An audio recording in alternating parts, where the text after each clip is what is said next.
स्वाभिमान संस्था का कार्यालय है जो पश्चिम चंपारण के बगहा एक प्रखंड के अंतर्गत स्थित है। और यहाँ पर हमारे साथ बैठे हुए हैं दिनेश अग्रवाल जी जो संस्था के संस्थापक हैं। अब हम इनसे बात करेंगे। काफ़ी बगहा की बात छोड़ दें तो ये पूरे पश्चिम चंपारण की धरती की विकास के लिए अग्रसर हैं और काफ़ी इन्होंने प्रयास किया है।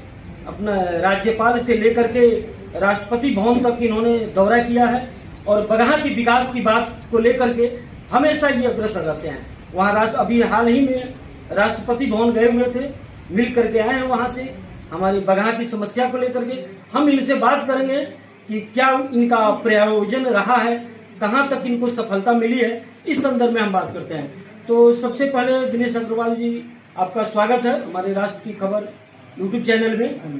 और हम आपसे बात करना चाहेंगे कि आप हमेशा पश्चिम चंपारण की धरती के लिए विकास के लिए अग्रसर रहते हैं और काफ़ी हद तक आपको सफलता में मिली है।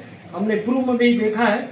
अभी आप इसके पहले राज्यपाल महोदय से आप मिल करके आए हैं, तो फिर आप राष्ट्रपति भवन भी गए थे दिल्ली में।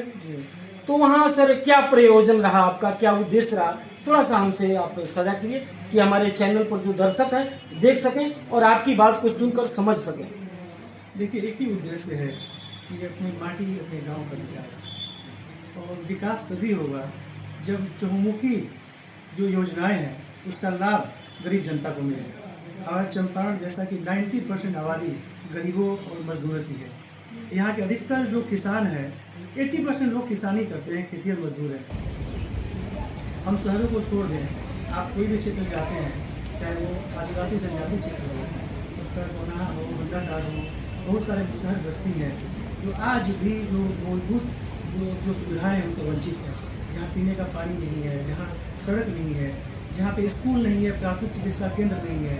और जो कुछ विकसित जो हमारी एरिया है वहाँ पे बड़े बड़े किसान होने के बावजूद भी वहाँ पे एग्रो इंडस्ट्री नहीं है। तो तमाम ऐसी समस्याओं को मैं जाता हूँ, गाँव का दौरा करता हूँ, देखता हूँ। इन समस्याओं को देखते हुए जो हमारी कोशिश होती है कि प्रशासन से, शासन से, सरकार से इन जो विकास जो नहीं हुई है उसको, उसकी आवाज़ को लेकर वहाँ तक जाए। और साथ ही साथ जो हमारी भी कई कोशिश होती है कि पर्सनल लेवल पे इसको दूर कर सकें। तो सर ये काफ़ी हद तक तो पिछड़ा इलाका है, ये है काफ़ी पिछड़ा इलाका है जो अभी बहुत इसकी विकास की आवश्यकता है, जो अभी विकास से हम लोग कोसों दूर है। तो इसमें सर कहाँ तक आपको उम्मीद लगती है कि आप इस मुहिम तक पहुँच पाएंगे, अंतिम पायदान तक आप चले जाएं? लेकिन अपना उद्देश्य ये है कि अंतिम पायदान पे खड़े व्यक्ति को ऊपर उठाना। और जैसा हम लोग कार्य कर रहे हैं, लोगों का सहयोग मिल रहा है और जहाँ जाता हूँ लोग हाथों हाथ हमसे कनेक्ट करते हैं, क्योंकि पूरे भाव और समर्पण से हम कार्य करते हैं क्षेत्र में। कोई चुनौती वाली बात नहीं है। बहुत छोटा सा चंपारण 20 लाख की आबादी है और उस आबादी में से 12 से 13 लाख लोग गरीब हैं। अगर हम लोग सबको मिलकर छोटे छोटे कार्यों से एक मुहिम बना के और कार्य करें तो वो दिन दूर नहीं जब शिक्षा के क्षेत्र में, स्वास्थ्य के क्षेत्र में, कृषि के क्षेत्र में हम अग्रसर नहीं बन सकें। तो इसमें क्या पहल है आपके द्वारा, क्या पहल है, कैसे हम शुरू करेंगे? अगर हम करना भी चाहें या आम जनता हमारी जो दर्शक हैं वो करना भी चाहें तो किस हिसाब से करें, कैसे करें? देखिए, जो चुनौतियाँ हमारे सामने आती हैं वो शिक्षा की हैं और स्वास्थ्य की हैं। और कहीं कहीं पे जो एग्रीकल्चर बेस्ड हमारा जो एरिया है वहाँ पे लघु कुटीर उद्योगों को लगाने की बात है। तो हम तीनों चरणों में प्रयास कर रहे हैं। कई तरह की सामाजिक समस्याएं भी हैं, उसको भी प्रशासन से, शासन से जैसे भी होता है प्रयास करते हैं कि वहाँ पे वो तकनीकी समस्याएं दूर हो सके। जैसे कि हमने शिक्षा के क्षेत्र में जो ग्रामीण इलाके हैं, निर्धन इलाके हैं, वहाँ पे प्रत्येक परिवार में जितने भी बच्चे हैं हर बच्चे को 3-3 लाख रुपए तक की हमने स्वास्थ्य सुरक्षा कवच योजना प्रदान की है। जिसका फायदा ये होगा, अगर विपरीत परिस्थिति में ईश्वर न करे वह बच्चा अगर इमरजेंसी के हालात में होता है, लीवर खराब होता है, किडनी खराब हो जाती है, वो देश के किसी भी अस्पताल में जाकर कैशलेस इलाज करा सकता है 3 लाख रुपये तक का। अभी हमने हाल फिलहाल एक यहाँ से मरीज थे, सदर के बना दो के उनको सफदरजंग हॉस्पिटल में एडमिट कराया। कम से कम 7 से 8 लाख रुपये का खर्चा था और उसका इलाज 48,400 में उसका संभव हो पाया। तो ये संभव बनाना पड़ेगा, हमें प्रयास करना पड़ेगा। और बाकी बात रही शिक्षा की, तो आप जानते हैं कि शिक्षित मतलब जो बिहार की लिटरेसी रेट है, बिहार की लिटरेसी रेट है हमारा बहुत ही कम, 48%, 50%, 40% लिटरेसी रेट है गाँवों का। अगर हम पीछे हमारी क्लासेस चलती हैं, ऑनलाइन शिक्षा के माध्यम से भी उन ग्रामीण बच्चों को जोड़कर, आदिवासी बच्चों को जोड़कर हम यहाँ पे शिक्षा देने का प्रयास कर रहे हैं। जो उच्च शिक्षा प्राप्त करना चाहते हैं, जैसे IAS की कोचिंग करना चाहते हैं, उनको फ्री में हम पटना में यहाँ से जाएँ और कोचिंग में एडमिशन में फ्री ऑफ कॉस्ट हम लोग शिक्षा प्रोवाइड करने की कोशिश कर रहे हैं। बहुत अच्छी बात कही आपने। ये अगर शिक्षा का विकास होता है तो निश्चित रूप से सर्वांगीण विकास हो जाएगा। विकास की प्रथम सीढ़ी शिक्षा ही है, तो इसमें आपकी अहम भूमिका है, काफ़ी आपने प्रयास कर रहे हैं, तो ये सराहनीय बात है। और आपने एक बात की सर, कुटीर उद्योग की, तो इसमें आप पहल कर रहे हैं। निश्चित रूप से अगर इस उद्योग की बात करें तो हमारे बगहा क्षेत्र के, पश्चिम चंपारण क्षेत्र के लोग काफ़ी मेहनती होते हैं, परिश्रमी होते हैं, निश्चित रूप से उनको सफलता मिलेगी। बस एक उनको दिक्कत होती है तो एक प्लेटफॉर्म की जो उनको उपलब्ध नहीं होती है, तो उनको कहाँ सर किस तरह से आप प्लेटफॉर्म मुहैया करा पाएंगे? तो थोड़ी सी अगर इस तरह की कोई चाहे तो।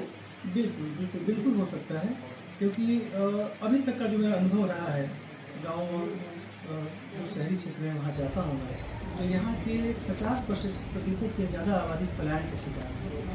और हो क्यों नहीं, वहाँ पर रोजगार नहीं होगा, वहाँ पर लोग अपना घर छोड़ के जाएंगे अपना जीवन यापन करने के लिए। मेरा मानना है कि अगर उन क्षेत्रों में जो रुचि का क्षेत्र है, जैसे कि यहाँ के अधिकतर लोग किसानी से जुड़े हुए हैं, वहाँ पे अगर हम कोई जो कृषि प्रसंस्करण उद्योग लगा दें, जहाँ महिलाएं जो कि स्वावलंबन योजना के तहत वहाँ पे लघु कुटीर उद्योग लगा दें, चरखा उद्योग हो गया, सिलाई बुनाई केंद्र हो गया, बहुत सारे ऐसे कुटीर उद्योगों की आवश्यकता है और बहुत ही कम पैसे में, धनराशि में काम हो सकता है।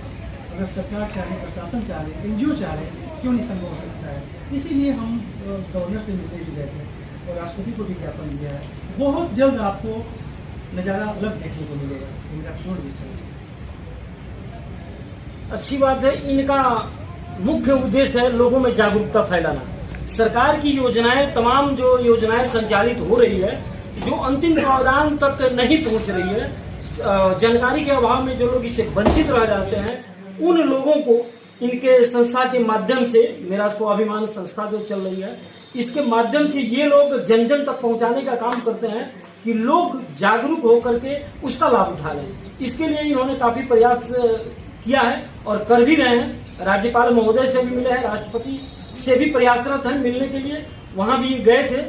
तो हम चाहेंगे कि निश्चित रूप से आपको सफलता मिले। हमारी शुभकामना है आपके साथ कि आपको। कहना चाहूँगा मैं, जी जी बोलिए। मैं 2-4-5 गाँव थे, मैं जहाँ भी गया वहाँ पे ये पता चला कि जो केंद्र सरकार की योजना है, उन योजनाओं को धरातल पे सही ढंग से उतारा नहीं गया है। जैसे मैं एग्जांपल लेता हूँ आयुष्मान भारत कार्ड, जहाँ पे आप भी जानते हैं कि किसी भी विपरीत हालात में अगर वो कार्ड बना हो तो व्यक्ति 5 लाख रुपये तक का स्वास्थ्य का लाभ किसी भी हॉस्पिटल में ले सकता है।